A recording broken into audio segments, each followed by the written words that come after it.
Ada di hadis Muslim nomor hadis 2238 riwayat Sa'ad bin Abi Waqqas, termasuk nanti di Al-Bukhari nomor hadis 3359 riwayatnya Ummu Syuraik.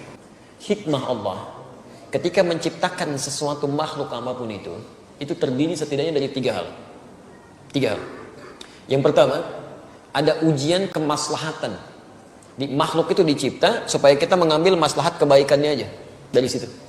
Seperti saat Allah menciptakan lebah misalnya. Buat ciptakan lebah, ya. Ketika diciptakan kan buat supaya kita ngambil madunya kan. Madunya ambil, Masya Allah, antum nggak pernah persoalkan lebahnya. Diambil manfaatnya, dari madunya, dari sengatannya untuk obat dan sebagainya. Di hewan ini, ketika diciptakan oleh Allah Subhanahu wa Ta'ala, memang penciptaannya adalah ujian maslahat untuk kita, supaya kita mendapatkan maslahat dari situ. Setiap antum ambil, niat karena Allah, ada pahala di situ. Dan lebah menunaikan tugasnya sesuai dengan izin Allah Subhanahu wa Ta'ala dan perintahnya. Kedua, ada sebagian yang diciptakan oleh Allah Subhanahu wa Ta'ala sebagai ujian yang menghadirkan madarat di situ, supaya kita mengetahui ada keburukan yang harus kita hindari. Ada keburukan yang harus kita hindari.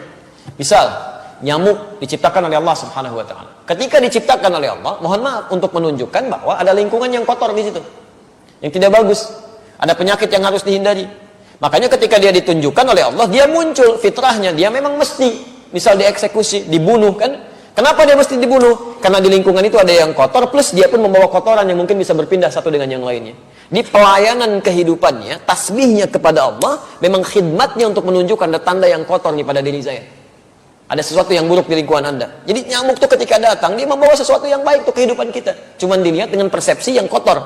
Ini ada ujian madarat maksud kita. Ya. Ini ada yang kotor, yang gak bagus. Kita bunuh nyamuk di situ, menghilangkan kotoran yang ada di dalamnya. Tapi diciptakan oleh Allah untuk menandakan ada sesuatu yang harus kita hindari untuk kebaikan kita.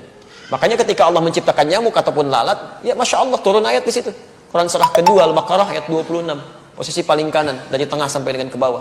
Innallaha la yastahi ay yadriba mathalan ma ba'udatan fama fawqaha. Allah itu enggak pernah punya rasa malu. Kalaupun harus membuat perumpamaan dengan menciptakan nyamuk, karena di balik itu pasti ada kebaikan maslahat untuk kita. Jadi kenapa antum enggak pernah tanyakan? Kenapa enggak tega membunuh nyamuk?